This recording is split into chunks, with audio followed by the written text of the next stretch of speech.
she wants to know that the man that she's chosen is the best bet for her survival. And the reason why is because this man is supposed to be her protector, provider, maintainer, as per the Quran, as per Allah subhanahu wa ta'ala, the Qawam. So women are survival-based creatures. What they want is a man who's not going to fold, who's not going to shake, who's not going to bend, who's not going to react. Because how she views it is this, right? If he's going to bend to my rules, if he's going to bend to my chaos, if I'm going to poke his ego and he gets offended, or if I start yelling at him and he starts yelling in return, if I do something and I can manipulate him, that means the world could bend him. That means the world can shake him. That means the world can manipulate him. That means the world can get a reaction out of him. And therefore, I don't feel safe with this guy because now this guy is not a really good bet for my survival. Shahrez Hayder is back on the path we choose. And this time, he talks about what masculinity really means. Not what you see online, but something deeper. Being grounded in faith, disciplined, and being unshakable. For him, it all comes back to one thing, that your connection with Allah shapes the man you become.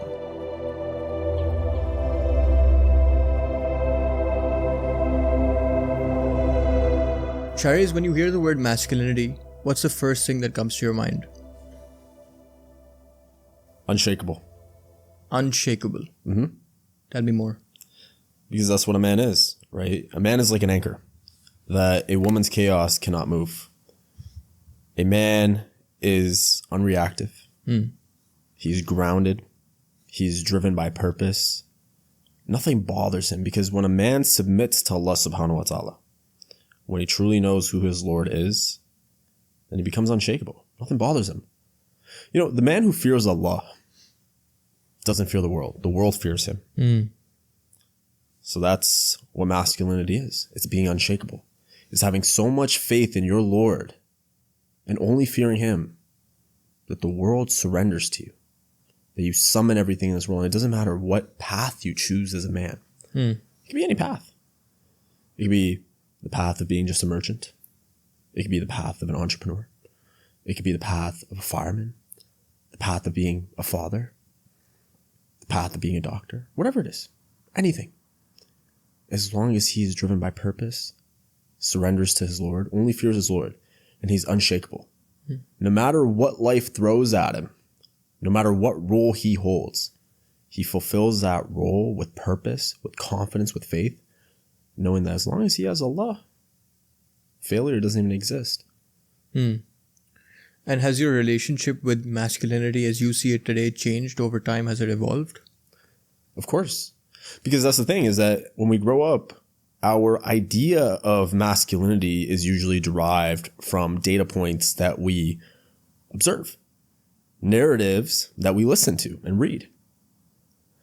And it's interesting because throughout the past, let's say half decade, there were figures on the internet that were passing off quite the interesting perspective and narrative on masculinity, which caused a lot of good. I'm not going to say it only caused bad, but it also caused a lot of bad, a lot of evil. Because men would look at these figures, these aggressive male figures, and start to treat women in a way that they shouldn't have been treated. Start to view the world in a way that the world shouldn't have been viewed. And start to pursue things that should have never been pursued. And that's the issue. That's a really, really big issue. Because look, while the aggressive masculinity is actually a good thing in its own right, when you're pursuing a purpose, you got to be aggressive in your purpose. But when you're pursuing a woman, and when I say pursue, we got to look at this word very nuanced, right? It doesn't quite literally mean pursue. When you are actively engaged with a woman,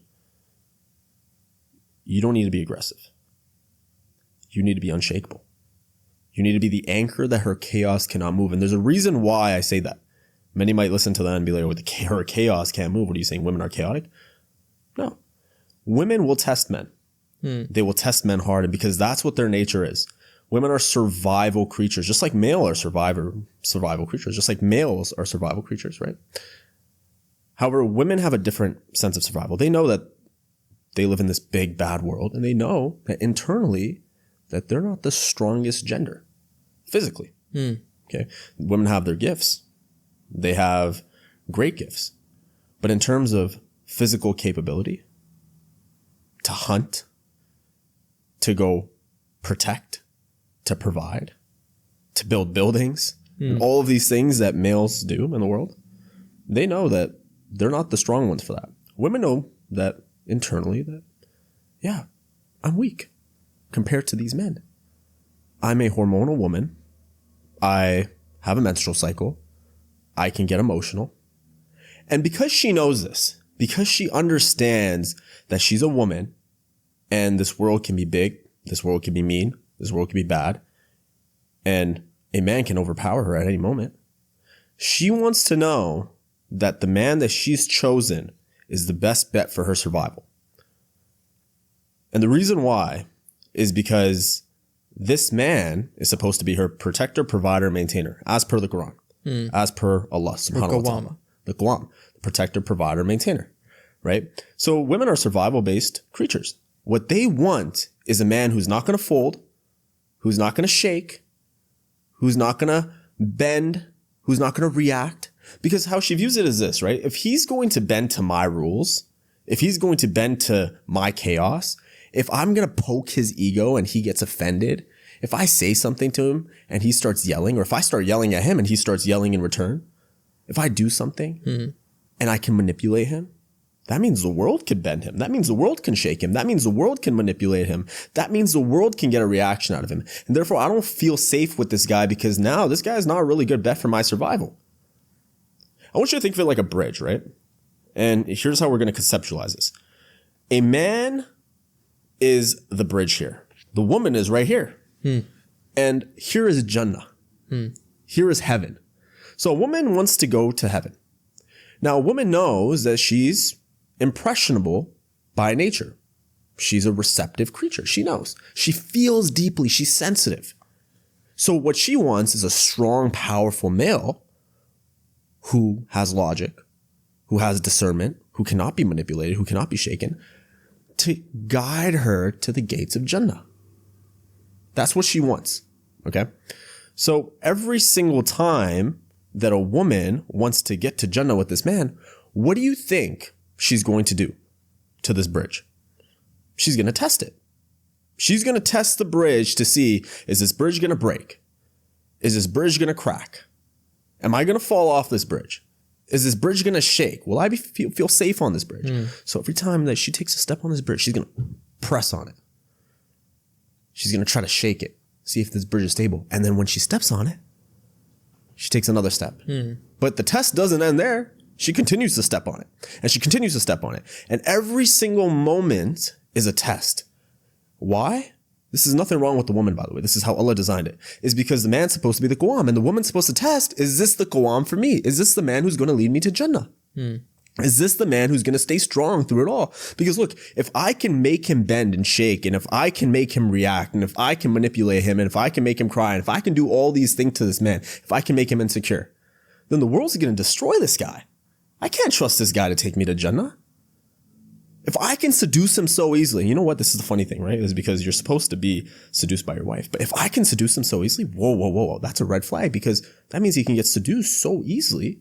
This guy's not a good bet for my survival, because he's not even taking the heaven-based actions. So the funny thing about this bridge is this bridge only ends when one of them dies. Either the woman passes or the man passes. The bridge is there for the length of the marriage. So if you're a man getting married to a woman, don't even expect the test to end.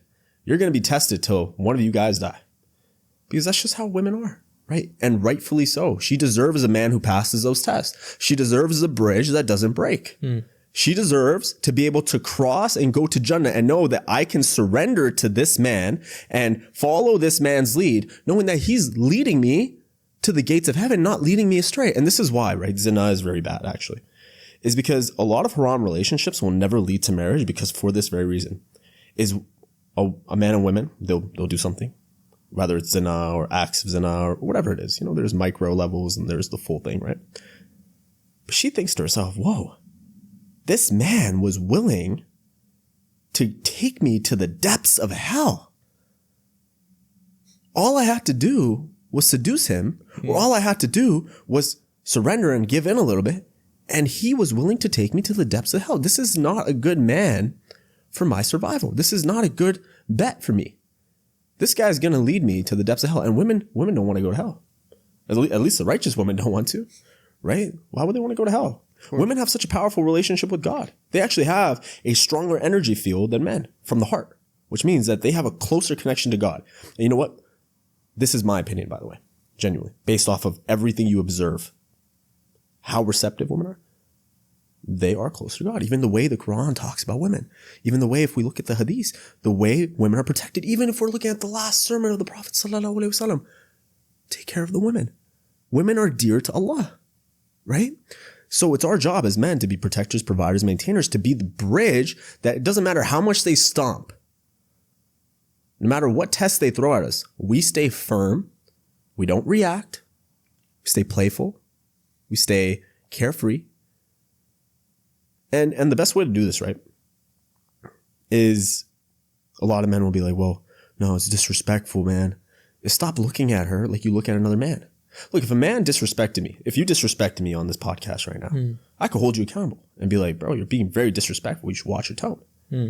But if a woman's being disrespectful, you need to view her as, this is just a little girl. It's okay. She's hormonal right now. She's going through something right now. Listen to her. Observe her. Why are you letting her affect your emotions? It's not a good idea for your emotions to be affected by her. Because the second she sees that, she's like, oh, I was able to make this guy react. I can manipulate him. So the quieter you can be, or even the more relaxed you could be, or the more carefree you could be, or even nonchalant, but in a funny way. You're cute when you're angry. You know what? Kind of sweet when you're angry. And look, if she really, really disrespects you and you really don't like it, just walk away. Have the ability to walk away. And that's another test. Women want to see if you have the ability to walk away. If you have the ability to leave them. They want to see. And they'll test you to see what is it that makes you finally crack. And if you keep letting them get away with things, then they'll continue testing you. That's also another test. And it's very interesting. It depends from women to women. All right. It depends from woman to woman. They're very different. All right. So a man needs to know this about a woman. They need to know. And there's nothing wrong with this, is that she's just a survival creature and she's just testing you to see if you're the best bet for her survival, because she just wants safety. She wants to feel safe. And when she feels safe, a very magical thing happens, right? Is when a woman feels safe with a man, oxytocin starts to form. And then serotonin starts to release. And when oxytocin starts to form, serotonin starts to release, the bond starts to be created with the man. Okay. And then the estrogen levels start to regulate. And then when the estrogen levels start to regulate, cortisol also starts to go down. So if you're starting to look at all the biochemical responses of the woman, it all indicates that when she feels safe, that this guy is a good bet for my survival. He makes me feel safe. He listens. He doesn't react. He's not always trying to provide me solutions. He's not trying to always fix things. He just listens. He just does without, asking for any permission. He just knows what he has to do. He's aggressive in his purpose, but he's gentle with me. Right? She starts to feel feminine again. And there's science behind this. It's not just me saying this. There's science behind this. Oxytocin bonds the male and the female. Serotonin is a feel-good hormone. Cortisol, which is a stress hormone, goes down. And then estrogen regulates. And now she's feminine. Now she's soft. Now she's gentle. So what does this say? That it's actually not the woman we need to be holding accountable. It's the man. It's the man. Because the man has the power to regulate her hormones and her biochemical responses. All by just making her feel safe. All by understanding that all she's doing is testing you. Because she just wants to feel safe. You're just a bridge for her, bro. You gotta take her to Jannah. And this is what Allah wants, is you gotta lead this woman to heaven. Don't lead her to the gates of hell. And this is why the triangle is very, very important, right? The closer a man and woman are both individually to God, to Allah subhanahu wa ta'ala. Yep. The closer God's up here, right? The closer they are, the closer they get together. The further away they are from God, the further they get from each other. Isn't that interesting? So the basis of a marriage, can we argue on the fact that the basis of a marriage, can we agree on this fact that it's for a man to lead the woman to Jannah? Based off of these facts. That's why it's half your deen. That's why it's half your deen. And a lot of people actually make this mistake, and I know you're going to agree with this, is that people say, oh yeah, well, when you get married, you complete half your deen. No, bro, half your test just started. Just the beginning. It's just the beginning. Yeah. And like I said, the bridge, it's a lifelong test. Until one of you guys die, that test is going to keep going. It might be a big test, might be a small test, but it depends. Women don't forget what you say. They'll never forget a word that comes out of your mouth. And this is really important that a man watches what he says to a woman. Speak less words. Every word she pays attention to. She might not pay attention to a lot of things. She might not know what you do outside of the house. She might not know these micro expressions or micro behaviors, but she does pay attention to one thing. It's your words as a man. And this is the issue, is that men like to say words that are weightless. This is why when you say something to your woman, you better follow through. When you say something, you better mean it. Because the second she starts to pick up that all of it was empty words, it's like this, right? You know hockey stick growth in business? It's like all of a sudden, like you're taking the action, and all of a sudden, boom, spike in growth. This is what woman's attraction. A lot of guys who lose their women, by the way, will relate to this. She's good. And then all of a sudden one day she decides, I don't like this guy anymore. Boom, like a hockey stick. It all just compounds until, boom, she wants to leave. What does a man do then? Well, I do have a recovery protocol for that. There is a recovery protocol, but there's damage that's done. Now, there's a beautiful thing with women. And this is why Allah is so merciful, bro. So merciful. Is that women, they are loyal to how they feel in the moment. But men aren't. No. Women are loyal to how they feel about the man. All right? How they feel about the man. But men aren't. Men are inherently loyal. We are more loyal by nature. We're loyal to sports teams. We're loyal to the armies. Bro, you've been so good to me, bro. Honestly. I'm loyal to you. I've known you for what? 2 days? I'm loyal to you, bro. Yep. You've been nothing but nice to me. You have my loyalty. Until you prove me otherwise, right? And I'm sure vice versa, right? Of course. Of course. That's how men are, right? But women are loyal to the way they feel about a man. So here's a few indications, okay? If a woman doesn't like you anymore, she just won't talk to you. She won't even care. She genuinely will not care. She'll be like, this guy. But if she gets angry, if she feels jealous, if she feels happy, if she feels any emotion, really, it could be all across the spectrum, joy, happiness, jealousy, whatever it is, anger, then she feels something for you. Because a woman wouldn't even think that way or feel that way towards a man if she didn't mean anything to him. Because they're just loyal to how they feel. So any feeling is good, theoretically. Now, does that mean that you constantly make your woman feel jealous and angry? No, well, that's not what I'm trying to say. What I'm trying to say is that is an indication for her to feel when she feels jealous or angry or these negative emotions even, that she still cares about you. Yeah. So there's a sign for recovery. Now, if we're in the other end of the spectrum where she just doesn't even like you, she doesn't even want to talk to you, blocks you, ghosts you, doesn't even care, might even be cheating on you, or might even leave you for another guy, right? If she hasn't been with another man, I mean, I'm sure you could forgive her, right? And try to figure it out. She's been with another man. It's time to just walk away, bro. There's a lot of women out there. You don't gotta be attached to one girl, bro. That's not how Allah has made it. He's made divorce legal for a reason, right? It's in the deen. There's so much stigma around divorce, but it shouldn't be that stigmatized. Yeah. I mean, it's if it's not working out, it's not working out. You have to try your best. I'm not saying just divorce somebody for the sake of it, but if it's genuinely not working out, you see so many people, especially in the subcontinent, they stay in relationships for decades just so, people don't put that label of, oh, she's a divorced woman. But the reality is, if you have to go through all that trouble, or if a man's going through all that trouble, it's better that you respectfully end it on amicable terms, right? Yeah. And that's why it's legal, right? That's what Allah's created. Sometimes you're just not compatible with women. Sometimes it's better to just walk away. And you know what? It works in our favor, right? A man should never threaten a woman to walk away, by the way. This is actually a mistake that a lot of men make, is like they'll threaten divorce. Wrong move. Never threaten divorce. Never use your words in the wrong way. Remember what I said earlier, is women remember every word that comes out of your mouth. She could forget everything else, but she'll never forget a word that you said, especially when you said it to her. whether it was through text or phone call or in person, especially when you're intimate with her, she'll remember. It's just who she is. So this is why you don't threaten divorce. If you're really upset with a woman, just walk away.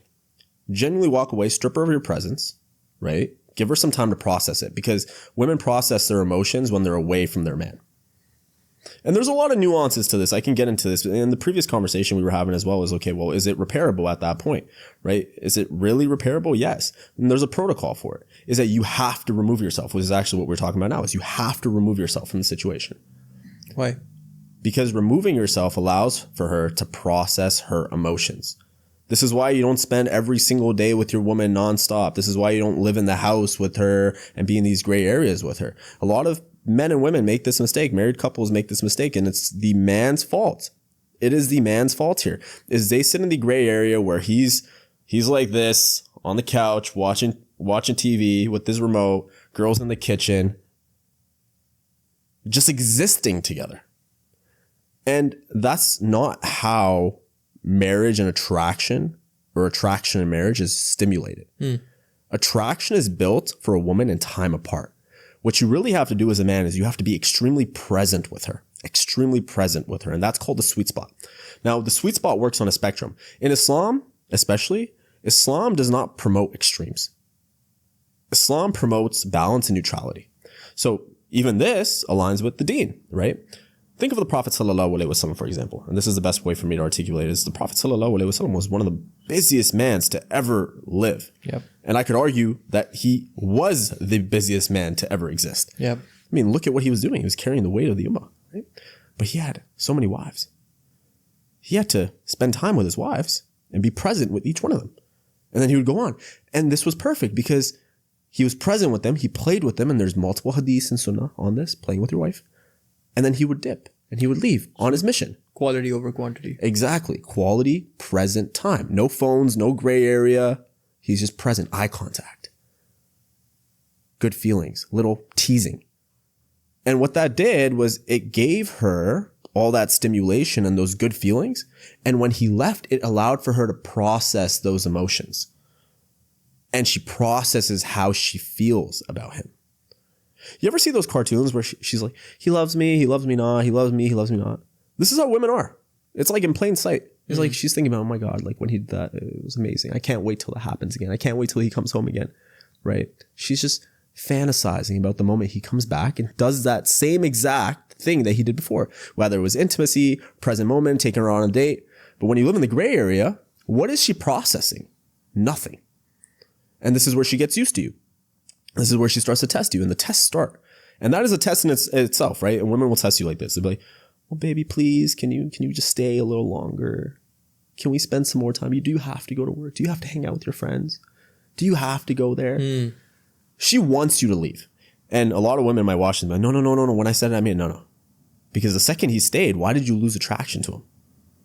Why did you get happy for a second and then you were like, I wish he kind of just left? Something's not adding up here. Right? So she wants you to be like, no, I'm going to go pursue my mission aggressively, because that makes her feel safe when a man's aggressive in his purpose, because she's like, wow, this man's a good bet for my survival. He's going to do anything to make sure we survive. He's aggressive. And then when he comes back, he's present with her. He leaves all of that purpose at the door, all that aggression at the door, all of the work problem at the door. When he walks in, he's playful with her, even if it's for 10 minutes. Even if it's for 20 minutes. And you know, I had a woman in my comment section and she couldn't be more wrong. When men needed the wind down period, somebody psyoped her. Genuinely. Somebody psyoped this woman. And it was probably a man. It was probably a man who said, no, man need to wind down. Bro, just wind down in the car. Before you go home, go hang out with your friends. Go to the spot. Whatever you like to do. Then come home. Wind down yourself. Why are you coming home winding down? No, the second you come home, embrace your woman. Attack it. Take her by storm. Even give her some tasks. Be like, yo, when I come home, wear this dress. Or do this. Have this ready. And then when you come in, be present with her. Be playful with her. Do that for 10 minutes, 20 minutes, 15 minutes, an hour, whatever it is. And then remove your presence. And this is not manipulation. This is skill. Understanding that you need to give her time to process those emotions, because it's a lot. Present moment is a lot. Have you ever spent a lot of time with a woman? Same. And the more and more and more time you spend with a woman, the more, you kind of like go into this gray area. But the second you leave her, she's like, oh, I miss this guy. Oh, I miss you. I miss you. When are you going to come see me again? Presence is very, very important. So this is a very, very important nuance. So removing her of your presence allows for her to process those emotions, because women build connection in time apart. Now, what does that say about the man? Because the man is the opposite of the woman, right? A man is going to build connection with time spent. So now this is where the dilemma starts. The man is confused. The modern day man doesn't know how to treat a woman because he's genuinely confused, because he thinks, okay, well, I viewed my father treat my mother like this, and I view people in society treat people like this, and I treat my brother like this and my friend like this, so therefore I should probably treat a woman like this. And then also society tells us to like be open with our emotions and talk to our woman about how we're feeling, but that in itself is problematic. It's problematic, and it's nuanced as well. This is so like, bro, everything is so nuanced, and this is the thing, is that some things that we are told, they have true essence to them, but there's nuances to them that actually regulate the skill or information, right? So the first thing is that men and women are polar opposites in terms of energetic fields, okay? This is very, very important to understand. Women feel first, and then they justify their actions based off of how they feel. Men think first, and then they justify how they should feel based off of how they think. Two completely different things, right? I'm going to explain it. So a woman can wake up one day and be like, you know what? For some reason, I feel like testing my man today. So I'm going to be in a bad mood today. I don't know. I just feel kind of unsafe. I don't know. I just feel it. I feel like the world's becoming a little bit dangerous. I feel unsafe. I need to test my man. So she'll go pick a fight with him for no good reason, just based off of that feeling. Now, if he passes the test, great. Oh my God, I feel safe with him. Yeah, I did choose the right man.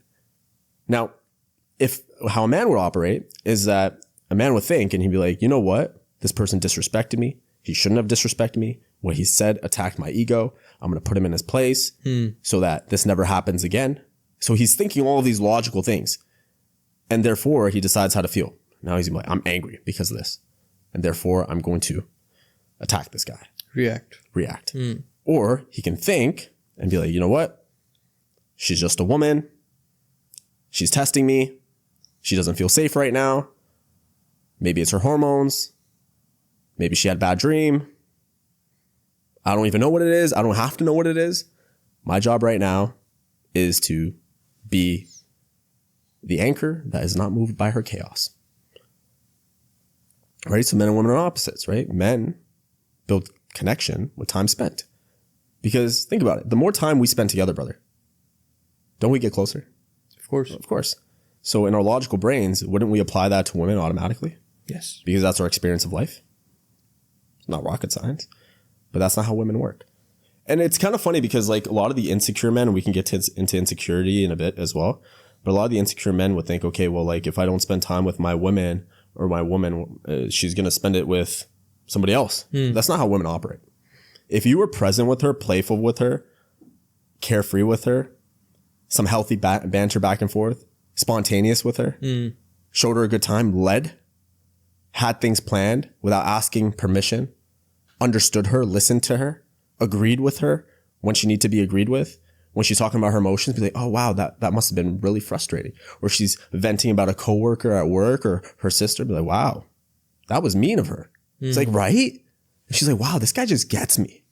And then when you give her all that presence and then you dip and you go be aggressive in your purpose and go work, she's missing you the whole time. She's not even going to think about another guy because she's so loyal to how she feels about you. She's getting whatever she needs from you. Exactly. And then she becomes loyal to how she feels about you because she gets to process those feelings.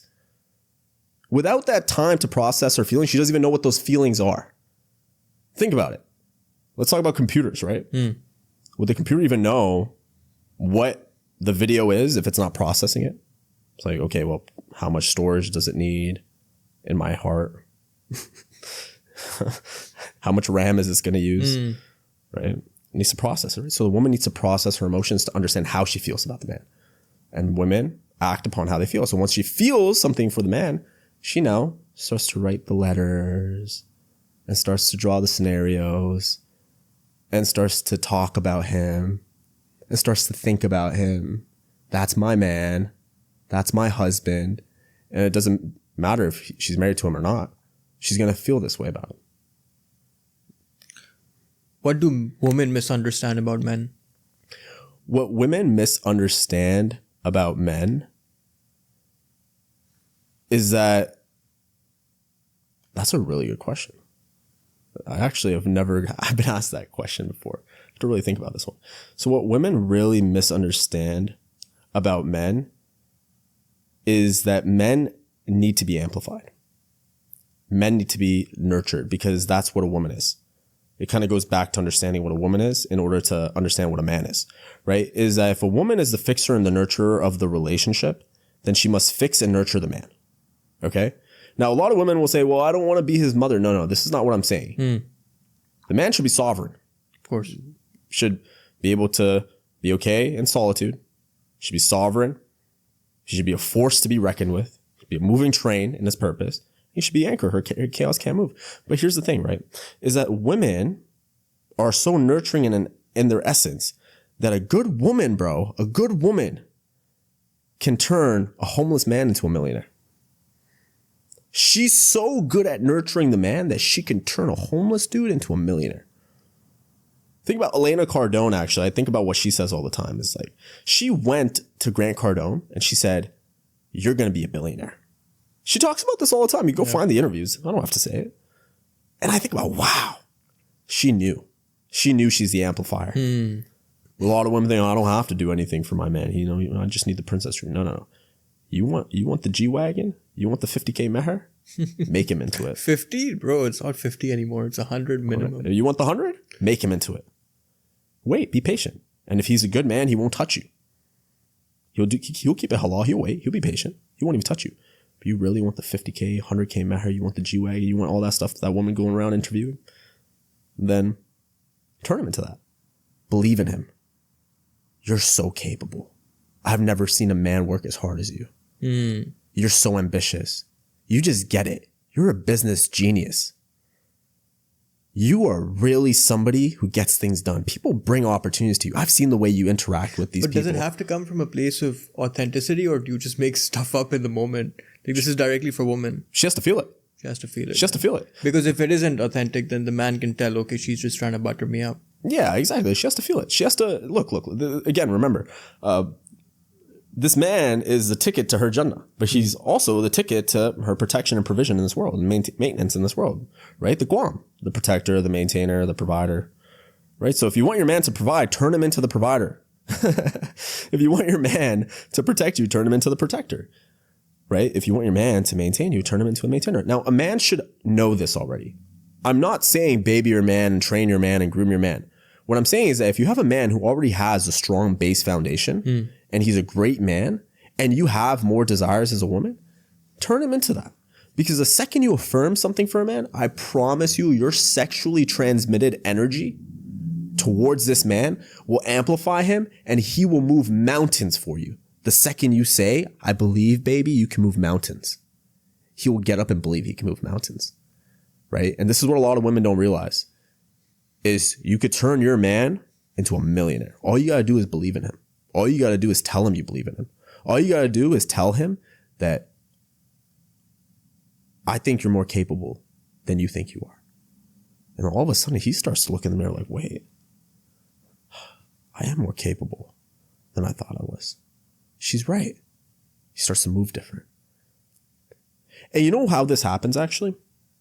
There's a trick for men here, right? There's a skill. I don't want to say trick. It sounds manipulative. Skill is very important, okay? Because at the end of the day, the reason why a lot of marriages fail is because men don't have skills. They don't have the information. They don't have the data points. Very important thing is women want to nurture and fix the man who already loves himself. Think about it. If she's a nurturer, think about what nurturing means. Think about a garden. Yeah. The flower must already exist. The seed has had to have been planted. Exactly. The seed must have had to been planted. That's a very powerful. Yeah. Give it love. Let me get some sunlight on this. That's how the woman is. So if he loves himself already and he's like, you know what? I do want to dress a little nice. I do believe in myself a little bit, right? I do love myself. And when she sees that this man already loves himself, she wants to nurture him. She goes to the stores and she's like, wow, this jacket would look really good on him. This suit would look very good on him. I wonder what fragrances he likes. Let me get this fragrance for him. I want him to smell good when he goes to business meetings, right? This guy's like, you know what? I want to accomplish big things in life. Baby, you can. You want to make millions? No, you can make billions, right? And a smart, intelligent woman, a healed woman would know this. There's a difference between healed and unhealed women. Now, the thing I was talking about earlier was women at their primal base. This is like the lowest level. This is the foundation. But then we go into attachment styles and we go into unhealed and healed. That's a whole different conversation, bro. It gets really nuanced. And this is why I have a very, very strong quote. This comes from me. All women are the same, but they come with different default settings, right? And I say this with the utmost respect. They're all the same, but they come with different default settings, okay? And what I mean by that is that from a primal level, they're all the same. They want survival. They want safety. They want to have fun. They want to be in their feminine, but they come with different default settings. They may have grown with father wounds. One might be more active energied. One might be more receptive energied. This is why some women, even though they're feminine in their nature, they want to build a business. It's completely normal, right? So that comes as a stack on top of the primal, and then the nuances, right? We have the healed energy, which is very, very important, because when a woman's healed, this is the difference between a woman being healed and not healed, is her faith in Allah, her connection to Allah. When a woman strengthens her connection to Allah, she becomes more healed. When a woman deviates from Allah, she becomes unhealed. That's it, all it is. And a man's job is to be with a healed woman or create a healed woman. Create a healed woman. Yeah. Hey guys, thank you for getting to the midpoint of this podcast. Listen, I really appreciate it. I appreciate you for giving us a chance to listen or watch this podcast. I've put a lot of effort into it and I'm so happy to see people enjoying it. The reason why I'm doing this podcast is, number one, I love authentic storytelling, but the problem I see is every other podcast or show has the same guest coming over and over again. And I do think that defeats the purpose of authentic storytelling. So my guarantee to you is I will always bring on people with authentic stories, people who are relatable, and people who have lived these larger than life stories. And number two, I just need feedback from you guys. I need feedback on if I'm doing a good job, feedback on if I'm doing a bad job, feedback through the comments, through Instagram DMs. Anything will help me better my craft. I appreciate you guys for getting to the midpoint of this podcast and I hope you enjoy the rest of it. Thank you. But how do you, so what you're saying is, so back to your quote, women are all the same, but they have different default settings. A man's job is to figure out what the settings are, and then his job is to reset. So bring her back to baseline. Yes, in a way, yes. But also it's very, very important that we understand this is that the default settings don't really change. Women don't want to be fixed, bro. You know, there's a very important line. It's in a rap song. So I know this is not really the most Islamic thing, but J. Cole said it. You know, I believe it goes, don't save her. Yeah, I believe it goes, don't save her. She doesn't want to be saved. So it's very interesting.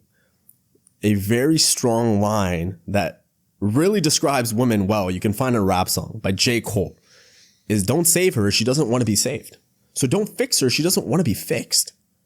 Those default settings, bro, they don't change unless she wants to change them. Okay.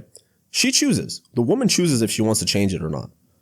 That's who she is. She has individuality just like any other human being. She decides. So the man will come in all like, I'm going to fix her. I'm going to do this. No. Identify what those default settings are and accept them or don't accept them. You like her taste in music? Cool. You like the fact that she listens to music? Cool. You like the fact that she doesn't listen to music? Cool. You like how her relationship with her father is? Cool. You like that her relationship with her father isn't so cool? Cool. Right? You like the fact that she was raised with brothers? Cool. You like the fact that she wasn't raised with brothers? Cool. You like the fact that she wants to build a business? Cool. You like the fact that she wants to stay at home and be a mom? Cool. Bro, she's the same. They're all the same at the primal level. They all want safety, security. It's not that difficult. But you pick the one with the default settings you like, and you don't try to fix them. If you don't like them, then walk away. Don't get so attached to a girl thinking I'm going to fix her one day. You're not going to fix anything. You're just going to give yourself a headache and then have your heart broken when you realize you're never going to fix it. So either accept her the way she is or move on. Interestingly enough, men are also attracted to women they want to fix and vice versa. A lot of women, you see, very good women are attracted to the men who are broken because they think they can fix them. Why does that happen? So this is very interesting. So men like the chase, but women want to fix. And women are fixers and nurturers by nature. So actually it works in their favor. Women can actually fix a man. But men cannot fix a woman. What men can do, and this goes back to the nuance that we were talking about before, what men can actually do is they can heal the woman. They can bring her closer to Allah. And through that process, she can heal. Her default settings might not change. She can change them herself. And by default settings, I don't want to be disrespectful. It just means her personality. Yep. That's all it is. Her default settings are her personality. They're all the same at the primal level. They just have different personalities, right? And it comes from different things in life, different subconscious things that they've observed, different attachment styles, relationship with their father and their mother and their friends and their sisters, what they've seen in the world, traumatic experiences, whatever it is, right? So men, when they're unhealed, right, in themselves, they want to chase a woman. The real masculine man is unshakable. He's an anchor that her chaos can't move. So it would be safe to say that when a man chases a woman, he's not an anchor anymore. He actually becomes the chaos. He's not the anchor. He's not unshakable. He's not masculine. A man who chases a woman is actually not masculine. He's feminine. Because the masculine man is an anchor that a woman's chaos can't move. And this is the man that she can end up relying on. And this is the man that she ends up wanting to marry. And we can go back into the nuance of healing a woman. And here's why it's very, very important is when a woman sees a man of God, because women are very spiritual by nature. I'm going to give you another nuance right after this, is when women see a man of God, she puts out her hand. She's like, hi, my name is, let's say her name is Sarah. Hi, my name's Sarah. And he's like, no, I don't shake girls' hands. Only my wife. But no disrespect to you. You seem like a very pleasant woman, a very elegant woman. Now, you rejected the handshake, but you gave her a compliment. Seeming like a very elegant woman. And this guy's not married, by the way. Okay? So this is reserved for my wife. I don't touch anybody who's not my wife. And the whole time he's talking to her, talks about spirituality, talks about God, talks about how she feels and her intuition and her energy. She's like, wow, like this guy really fulfills my soul. And he's a big believer in God. He believes in Allah. For some reason, I'm gravitated towards him. She starts to heal. She starts to trust him. She starts to feel an attraction towards him. But remember, she's going to test you, bro. It doesn't matter how close you are to God. Yeah, of course. You're still going to be the bridge. So she's like, wow, I feel really good around this guy. This could be my husband. I feel like this is my ticket to the akhirah, to the Jannah, to the heaven. I feel like this is my ticket. So she starts stomping, starts testing him. And if he becomes insecure, if he reacts, if he becomes seduced, then she's like, oh, I was wrong about this guy. He's not as strong as I thought he was. And therefore, there must be another man who's stronger than him. And therefore, she loses attraction. Because again, women are also hypergamous in their nature. Now wait, we're going to pause here. What does hypergamy mean? We're not going to look at the Google definition. Simply what a woman is she wants a man who she can lean on. Let's say the man is the anchor that her chaos can't move. He's an immovable object. That's all it means. If you search up the definition of hypergamy, you're going to see a man of higher status and money and wealth. That's not what hypergamy really means. What it really means is she wants a man who's better than her, who she views as better than her, because she wants to respect that man. And the man that a woman can respect is a man that she's attracted to. And she's like, I can learn from this man. This man can teach me things. This man can take me to Jannah. This man can teach me about God. This man can lead me to the Holy Land. He's not going to take me astray. And this is what it means, is that he's just 1 degree over. Even in the Quran, if we look at everything combined, a man just has 1 degree over a woman in a relationship, in a marriage. Not gender-wise. Men and women are equal gender-wise. But in the relationship, he is the protector, provider, and maintainer of that woman. He's the Qawam. That's it. He has an obligation to protect and provide and maintain. He does not take any money from her. He pays for everything, especially basic needs. But I would argue that you should pay for everything for your wife. Take care of her. And her money's her money. Who cares about her money? Let her have it. Let her feel safe with her money. Give her gifts, be generous, let her feel safe. Okay. Now I was going to get into a nuance, and I know you wanted to say something. I could sense it, but a nuance is that because women are so spiritual in their nature, the deep conversations that you have with a woman should be about spirituality. They should be about spiritual things. And this is why a lot of women are attracted to astrology and numerology, right? If we're going into that area, but some women are energy, manifestation, frequency, vibration. And then the ones who are Muslim, they will like talking about the stories of the Prophet and the Quran and the Hadiths, and they like talking about the cosmos and science and this and that, and they try to connect it all together, talk about things that please the soul. So as a man, if you really want to build a deep connection with a woman, talk about spirituality, talk about things that stimulate the soul, not things that stimulate the mind, because men, me and you, we're going to talk about things that stimulate the mind. And that's not to say that women aren't going to be fascinated by things that stimulate the mind, but between a man and a woman, the man that she wants to be with, I'm talking about the attraction. She doesn't want to hear about his business and his partners and what they did to him. I mean, that's irrelevant to her. It's irrelevant. Come home, play with her. You really want to have a deep conversation, talk about Allah. And watch her blossom like a flower, like a little elegant, feminine flower. Be like, wow, Allah loves you. You know, like poke her heart a little bit. Allah loves you. Watch her eyes light up when you say that. Genuinely. You touched on insecurity for a second there. What's the difference between a man that's protective or jealous? So insecurity is a very important nuance. So the first thing is, let's talk about the science behind it, and then we can go and say Gira versus insecurity. Okay, so the first thing is that the science of the woman is, remember, she wants to be with the best man for her. Okay, and women are risk takers. Okay, and I'm not going to generalize the gender. Sure. Okay, but they are not as risk taking as men. Right? And you can see it in society, right? Like men fall off buildings, building buildings. You don't really see a lot of women doing that. Maybe there are, right? But mostly it's men. Okay. And that's just one example. So women, they don't want to constantly take the risk. They don't want to talk to a million guys at once and figure out, okay, which one's the best. Yeah. So when a woman feels that intuitive connection to a man, she's like, whoa, I like this guy. This guy seems like he's strong. He's calm. He's collected. Maybe he's funny. Right? Women are into archetypes of males, right? And we can go into those nuances, maybe not, I'm not sure, right? But that's a fact. Women are into archetypes, okay? Now, when she's with this man, she wants to know she's with the strongest man possible. She's with the best man that she can get, okay? So what she will do is she'll test the man, and one of those tests is a test of insecurity. And this is completely normal, just to see if he's the best man, by the way. And this is why I want men to take a step back and really think of this from a 4-dimensional level. She's just testing to see if this guy's a good bet for my survival. If I can stay safe with this guy, if I can survive with this guy, if this guy, I can live with him and he can protect me and provide for me and maintain for me. He's a Qawam. He can take me to Jannah. We need to step back and just look at that. So that's why she's doing that. That's why she's trying to see if you'll get insecure or not. Okay? So she'll test your insecurity. And if you become insecure, here's what happens. You have already signaled to her that you're not the best fit, that you're not the best man, that there's somebody out there that is better for her. Why would you as a man get insecure about another man if he wasn't better than you?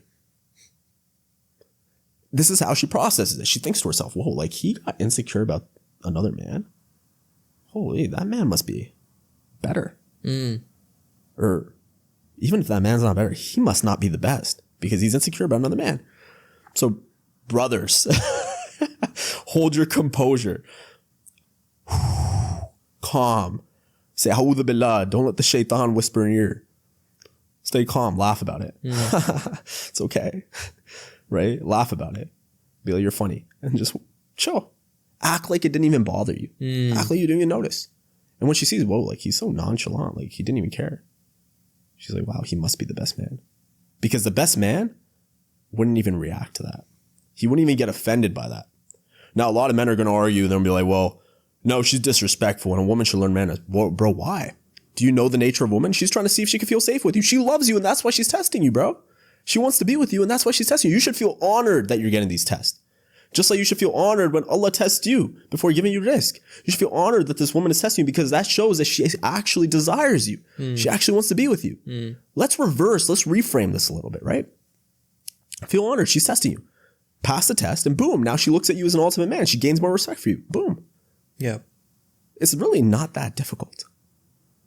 And a lot of ways women will conduct this test, right? And a lot of men will ask this question. They'll be like, okay, well, some women are just more righteous than others. We got the women who don't hang out with men. And what am I supposed to be insecure about? Well, she could be like, hey, I'm going out with a friend. She doesn't disclose if this friend is a man, woman. I'm going out with a friend. Yeah, now, she's going to disclose that it's going to be a female, right? If she's a good woman, right? But she won't say if it's a man or a woman. Intentionally, sometimes. Because she wants to see, I wonder what he's going to do. Going out with a friend. If he's like, oh, is it a man or a woman? If that's your first instinct as a man, boom, you're done. You're toasted, dude.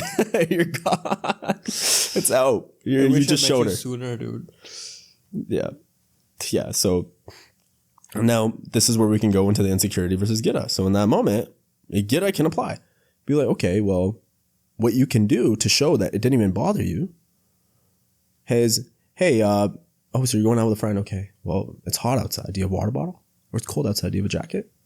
Okay, that's good. Like, here, like, make sure you're packed. Make sure you have a jacket. Where are you going to go, by the way? I just want to make sure you're safe. Right? Okay, cool. And you're going to be home at this time? All right, cool. No controlling. Okay. You're going to be home at this time? Okay, cool. Just want to make sure you're safe. Make sure you're good. All right? It's my job to protect you. That's what Allah destined me to do. So I got to protect you. Make sure you're good. All right? So just know I'm here to protect you. And then if he's still curious to see if it's a girl or guy, hey, quickly, just real quick, what was the name of your friend, just so I know, in case something happens? Boom. That's it. Oh, her name's Miriam. Oh. Don't even react. Don't act like you didn't even notice. But if your first instinct was, is it a guy or a girl? You're done, You're showing her you're insecure. You're showing your insecurities. Like, oh, like you're worried that she's hanging out with a guy? Because if you were the real G, bro, if you were the real man, you would know your woman wouldn't even hang out with another guy because you know that you're the top. You're the top guy. You're the best she can have. Don't say top G. I'm not going to say top G. You're the top guy. You're the best man that she can have. Yeah. And this is why, bro. Like, I've never cared. I've actually, like, even with me, I'm like, bro, I actually don't care about a lot of things. I'm nonchalant. And what's funny is because you treat your mother this way too, and you treat your sisters this way too, and your aunts this way. Any woman that's mahram to you, you treat them this way. Genuinely. Your woman's going to test you, right? But your mother's also going to test you. Well, my mom, she tries to get reactions out of me all the time. And when I don't react, what's funny? It's instantaneous, actually. It's so funny. She'll try to get me to react, right? And she'll say some like very disrespectful stuff, right? Genuinely, my mother. I love my mother, right? And she loves me, right? Think about your relationship with your mother. I won't even react. I'll laugh and be like, Mama, you're so funny. You're so cute. I'll like pet her head like this. Oh, Mama, you're so cute. And I'll walk away. And all of a sudden she becomes super feminine, like a flower. A woman will test you even if she's her own mother, bro. Think about that. If it's your sister, she'll try to see if she can get a reaction out of you. But the thing is there's a difference here. There's a nuance. It's that your mother and your sister, they're bonded to you by blood. Your wife isn't. That's why the insecurity can exist. Right? So here's the thing, right? The Gira is protective jealousy. Now, the really important differentiation here is insecurity protects the ego of the man. Gira protects the woman and the safety of the woman. And Gira is the man trying to make sure that he's leading the woman to Jannah because that's his job as a man. So Gira is completely different. It's protective jealousy, making sure that his woman is safe from the shaitans of the world and that he's making sure that she's going to Jannah, that he's leading her to Jannah because that's who he is. He's the bridge to Jannah for her. But insecurity protects the ego of men. Oh, I hope she doesn't hurt me. I hope I won't be embarrassed. I hope she doesn't break my heart. Bro, if you don't care, man, who cares? Who cares if she breaks your heart? Cool, man. On to the next. People get way too attached in this world. And I understand why. Love is a really big deal. Yeah. It's one of the most important things in this life. It's mentioned in the Quran. It's one of the biggest industries when we look at economical industries, right? Valentine's Day. Huge industry for a reason, right? I get it. Insecurity protects the man. Insecurity protects a man and Gira protects a woman. That's it. Period. So you have to ask yourself, am I protecting the woman, making sure I'm taking her to Jannah? Or am I protecting my ego? Protecting myself from getting hurt? That's the thing, ego. So how does a man know the difference between confidence and ego? Confidence doesn't make noise. Ego makes a lot of noise. Ego's loud. Ego's flashy. Confidence is calm, bro. If you're really confident, would you really be loud? You'd be chilling. You ever look at those fighters? The ones that actually whoop the guy's butt? And before he's like, bro, I don't want to fight. Bro, please. And the other guy, he's like, yeah, I'm going to beat you up. Right? And then he swings, and then the confident guy who's calm, boom, knocks him out. Because he was calm. He was chilling. Confidence doesn't make noise, bro. It's chilling. It's calm. Yeah, maybe there'll be a little bit of trash talk if you're in a basketball game or a cricket game or a hockey game or whatever, right? There'll be a little bit of trash talk. Confidence can display itself. But especially in front of a woman, confidence is chilling. It's calm. Women are gravitated to dudes like that, by the way, right? It's kind of funny because a lot of men will do this. You ever have those like people that you've observed, males, who become hyper in front of women? They see a woman and they'll start like, they're loud, they're moving around. Loud, moving around. Women don't like that at all. Women don't like that. They see it, bro. Women are masters of relationships. Like, this is very important for men to understand, is that women are the masters of relationships. They're not the masters of men. I put this in my Instagram, on my Instagram in a video, and I had a bunch of people in the comment be like, oh no, women can't be the masters of the relationship. Allah's made men the Qawam. Like, no, I'm not saying that she rules over you, bro. She's just better at relationships than you. That's a woman's whole life. She fixes, nurtures relationships. Even though, look at all like the women-led countries. They are statistically less likely to go to war. Look at that, right? There's the proof in front of all of us. You know, this is why women love drama, right? They love watching these soap operas because these soap operas know how to market to the women. This person has an affair with this person, and this woman has a problem with her mother-in-law, and this person's deceiving this person, and this woman's being treated unjustly, and this woman's cunning, and they're looking at, wow, like I recognize all the patterns because they're masters of relationships, bro. They know, they could see it. They have tactical empathy. They have intuitive nature. They feel things. They sense things. And this is why when men lie to women, bro, it makes them lose so much respect for the man. One of my biggest advice to men is become so honest in your nature, so brutally honest that you don't even care how it affects her. A lot of men will say, oh, well, I don't want to be honest to her because I'm afraid I'm going to hurt her. No, bro. You are only going to make her lose respect for you when you're dishonest with her. Because remember, we're going to go back to the basics. The primal nature of women is that when you're dishonest with her, it shows that you're scared of offending her. And when this is how she processes it. This man is scared of offending me. That's why he lied to me. He's scared of offending me. And therefore, he's going to be scared of offending his boss. And therefore, he's not going to be sticking up for himself when he wants a raise or a promotion or when he gets mistreated at work. And when his friend makes fun of him or tries to beat him up, he's not going to stick up for himself there because he doesn't want to offend anybody. So if he's so scared of offending me, that means he must be scared of offending other people. And therefore, I'm not safe with this guy. Do you see how they process this stuff? It's all safety-based. It's all survival-based. This is just what women were created for in terms of the relationship. I'm not talking about in general. All right, not talking about women, you know, like this is all no, in terms of relationship with a man, this is what they were created for. In terms of, in generalization, women are powerful. They can do a lot of things. They can be doctors, they can be nurses, they can be lawyers, they can be teachers. They can be really anything they want. They can do a lot of things that men can do, right? They are smart. And when I say that women feel first and then they justify with logic later, right? That doesn't mean that women aren't logical. Women have accomplished great feats in this world. They've won Nobel Prizes. Yeah, they have ruled countries. There's no question about that. They're capable in their own way. Yeah. But there's something really important that I think needs to be brought up because I want to be the devil's advocate here. And I know a lot of the men watching are probably men who've never been in a relationship and want to avoid being in haram relationships to start with. How does that type of a man go into a relationship or getting to know a woman without any prior experience, and how does he master the skills you're talking about? Because like you've said, this isn't manipulation, this is all skill. This is something you develop over time. You can develop the skill of writing or copywriting and it takes time. But when you're looking to do things the halal way, you don't have that much time. This is very, very important. So the first thing is understanding women. You need to understand that first primal base is who she is when it comes to you. The next thing you need to understand is that she has that primal base, but then she has her default settings, her personality. Then you have to accept that. So those are the two things you're going to gauge for. Okay. The primal base, it exists no matter what. Okay. If she's a biological woman, Okay, she has that. Hopefully, yes. Yes. And then if she is a woman who's been raised in America, educated, she's going to have a different set of default settings. If her father passed away early, she might have different default settings. If her father wasn't present, she will have different default settings. If her father was extremely present, then she's going to have different default settings.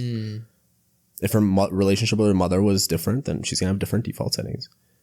If she got traumatized or abused or sexually assaulted, she's going to have different default settings, right?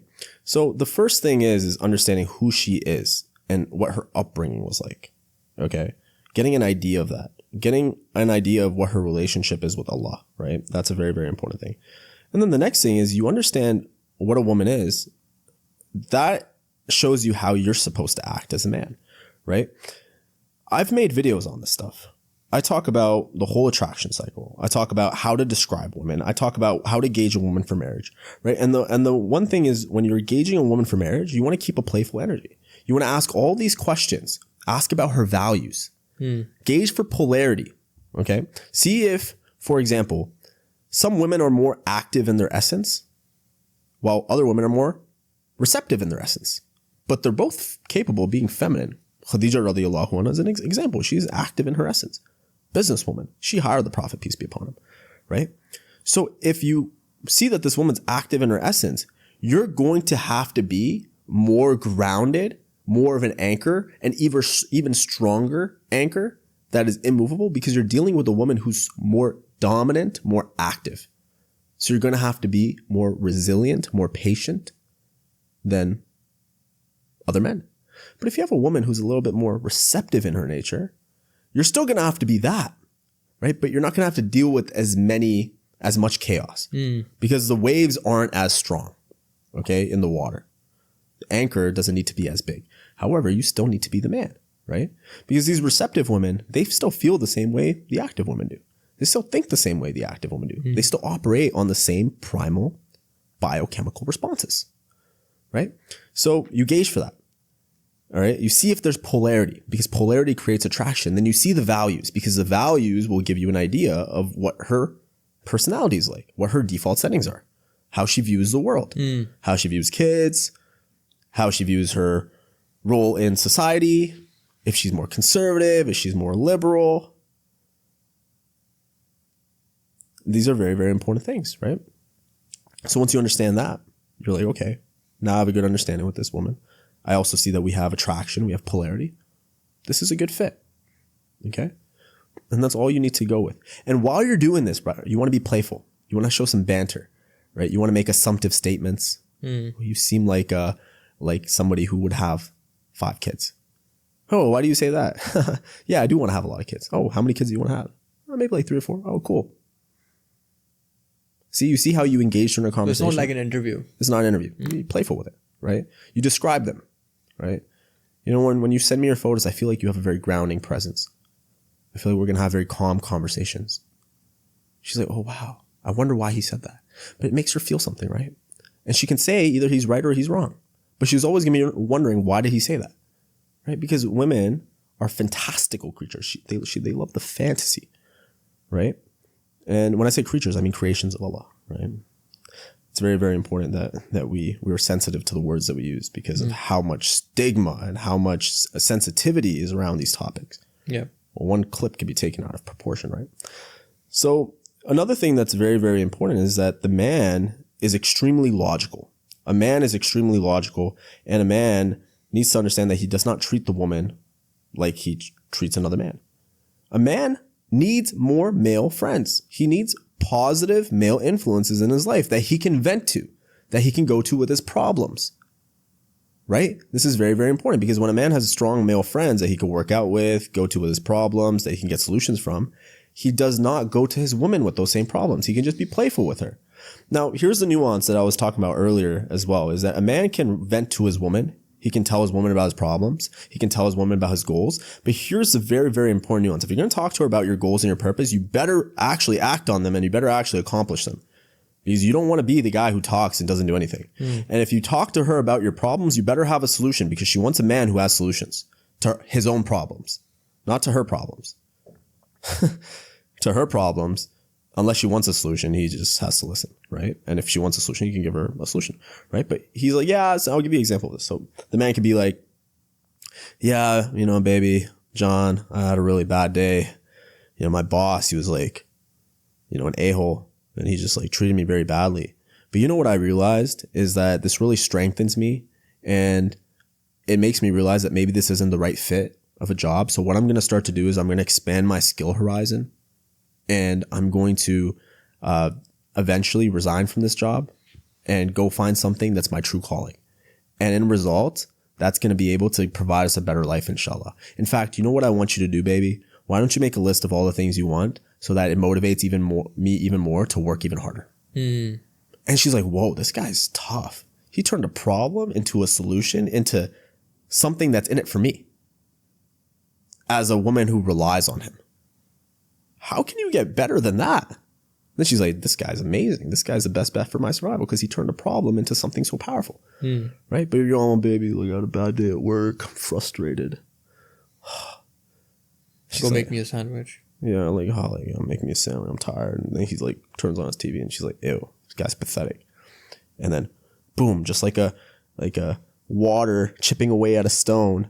One day, it's just going to crack. And she's going to be like, I don't want to be with this guy anymore. I don't respect him anymore. And this is how women are. They're processing. I don't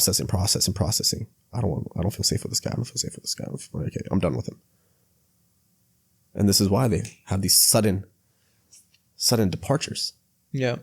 And what's funny is that a lot of men, they'll call my content and they'll call my concepts and processes when it comes to women and my understanding of women, the philosophy that I teach, right? And they'll be like, well, you're a simp. So be it. Well, so be it. Well, also, why do you come to me when she finally leaves you? Why is it that you come to me when she finally leaves you? Because when the relationship is going somewhat okay, when the relationship is probably in this problematic stage and there's fights, when the relationship is going somewhat good, you don't really care about my content, do you? But the second she leaves you and she finally breaks, why do I get a DM saying, bro, she left me? Please help me. Why is it that you come to me then? Because you realized that that's what she wanted. And this has happened so many times. Same dudes comment on my post. You're a simp. No justification, no accountability for women, blah, blah, blah, whatever they say. And those same guys will come into my DMs and be like, bro, like, she left me. Please help me. You're the only guy I'm thinking of right now. Please help me. And I help them. And I'm forgiving. And this is my duty from Allah subhanahu wa ta'ala. I don't actually feel any resentment toward them when they're in my comment. I just look at them like, man, they're just uneducated. They don't know. They don't have the information, the data points, and the skills. And that's okay. It's just like business. It's like, how did this person make so much money? It's impossible. You must deal drugs. No, bro. You just have to understand business. You can make millions of dollars. Same thing. How does this guy, how do you keep a woman safe? I just don't understand. Well, bro, like you just follow these principles, right? That's all it is. So we've spoken about what the ideal man looks like in a relationship. Similarly, we've also spoken about what women's roles are in relationships. But what do men and women both have to unlearn? Because like you even mentioned it, there's so much, there are dramas, there are movies, there are TV shows that are teaching these women and men things that are irrelevant to real world relationships. And in fact, things that could actually affect their real world relationships. So one, how do we unlearn the things we've learned through the things that we've kind of consumed over, the years we've been born? And then two, how do we ensure that we're following the right advice, right? Because just like you have a certain perspective regarding, relationships, like we mentioned, there are lots of other men who are misogynistic in their way of thinking of women and how women are second-class citizens. But to a man who's 18 or 19 or 20 years old who has no prior experience, to him, that makes a little more sense because that makes you feel more manly. And you, like you mentioned, are the simp in this specific context. They realize much later on when they've lost the woman that, oh my God, I messed up. But how does one avoid going through that hurdle before it actually starts? What are the things they need to unlearn before they go into relationships? What men definitely need to unlearn is they need to unlearn the state of domination. The state of, I have to be this like serious guy. They have to unlearn that I have to have authority over my wife. They have to unlearn that they have to control their wife. They have to unlearn that they have to constantly get insecure. They have to unlearn that your wife is just meant to be in the kitchen or cleaning. They have to unlearn these things. Because remember, when you understand what a woman truly is, a woman is a reflection of you. She's a reflection of who you are. You see a woman and she's unhealed. She's a reflection of you, especially if she's been in a marriage with you. Maybe if she's unhealed and you don't even have a marriage with her and you don't even know her that much, okay, that's maybe her issue that she has to deal with, right? But if she's in a marriage with you, in an intimate marriage with you, where you guys are consummating the marriage, you're intimate with each other, and she's feeling unsafe and she's unhealed, that's a reflection. That shows that you aren't the man that you're supposed to be. You're not the G. You're really not. And a lot of men, when they realize that they're not that G, they come home and they take that out on their wife and their kids. Because the world is destroying them on the outside. They don't get what they want.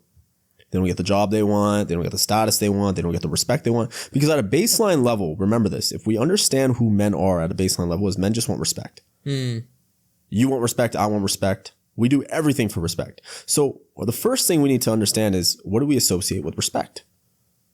Right? We think that if we treat a woman a certain way, we get respected.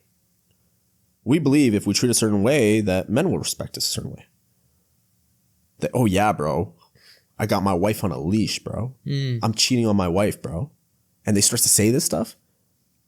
And then they're thinking that's what's going to get them respect. But from who?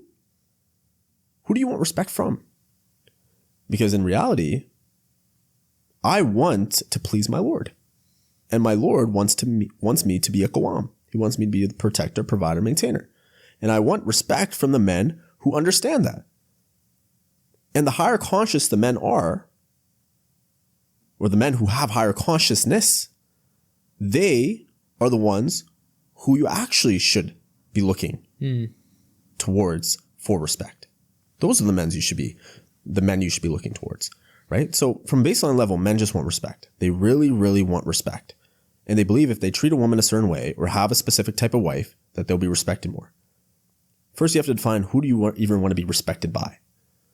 The only one we should be looking to please is Allah, right? Then we should be looking at being respected by Allah's true slaves and soldiers, the ones who Allah has chosen to do his work. This is why I don't care if like some peon, right? And I say that respectfully, some person who's unskilled in the area of consciousness and he doesn't believe in Allah and he's not a good individual. I don't care if this evil human being respects me or not.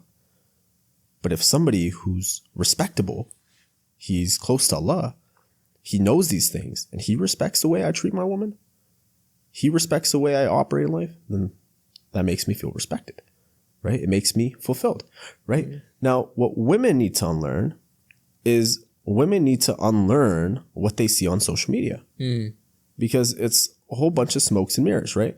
And women get psyoped more than men do. They really do. They get psyoped more than men do. And how women get psyoped is they get psyoped by showing these couples online who it seems like they have this cupcakes and rainbows and sunshine relationship. But interestingly enough, a lot of these relationships that are public on the internet end up in divorces. Like his wife did this and her husband did this, right? So women need to understand that this is all smokes and mirrors, genuinely. And that your job is to focus on your relationship with Allah. And a man's job is to unlearn what he deems to be respect, right? And once a man defines what respect is to him and who he's truly pleasing, everything starts to align, right? And this is very, very important because it goes with an identity. If you really, really want to succeed in the area of women and you really want to succeed in the area of relationships, right? And that's relationships with all women in terms of your mother, your sister, your wife, right? You have to hold the Qawam identity. Define what a Qawam is. Truly, the Qawam is unshakable. A Qawam is not reactive. He's stable. He's patient. He has sabr. A Qawam is a provider. A Qawam is a solution getter. A Qawam listens well. A Qawam makes sure that his woman is spiritually protected more than anything. A Qawam leads his woman in prayer, right? Which is very powerful, by the way. You really want to build a strong connection with your woman, pray with her, right? Qawam does that. So define what a Qawam is and become that, embody that, step into that identity. And then you can easily do that by just asking yourself the question, what would the Prophet ﷺ do? Right? Anyways, it was a very loaded question, right? But the best answer is men just have to redefine what respect is to them, because that is the main driver for a man. Is he just wants to be respected. He wants to be respected by the people he works with. He wants to be respected by his brothers. He wants to be respected by other men. And most importantly, he wants to be respected by his wife. So he feels like if he's this big, dominant guy, do this, do that, controlling her, that he's going to be respected. He's going to be feared. But eventually that fear runs out. Yeah. She's going to be scared of him. But real respect is when you're just chill. When you don't react. When you're the anchor that her chaos just can't move. You're the bridge that doesn't break under pressure. The bridge she can cross to go to Jannah. That is when a woman respects you. Is when she knows for a fact that this man won't fold under pressure. He's unshakable. He's going to lead me to Jannah. He fears Allah. And therefore, because he submits to Allah, I can follow his lead. I can surrender to him.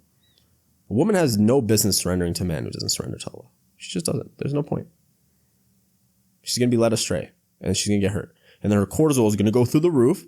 And when a woman's cortisol rises, by the way, bro, when a woman's cortisol rises because she feels unsafe with a man, autoimmune disorders, she ages fast, irregular hormonal cycles, she becomes more masculine, she's stressed, anxiety, depression, starts popping the pills. So we go back to the biochemical responses. What lowers the cortisol? You increase the oxytocin levels. You increase the serotonin levels. Regulates the estrogen levels. Cortisol goes down. So what does that say again? What does that lead us back to? The equation. The man. The man. This is a big responsibility of the man. That's why it's half your deen. That's why it's half your deen.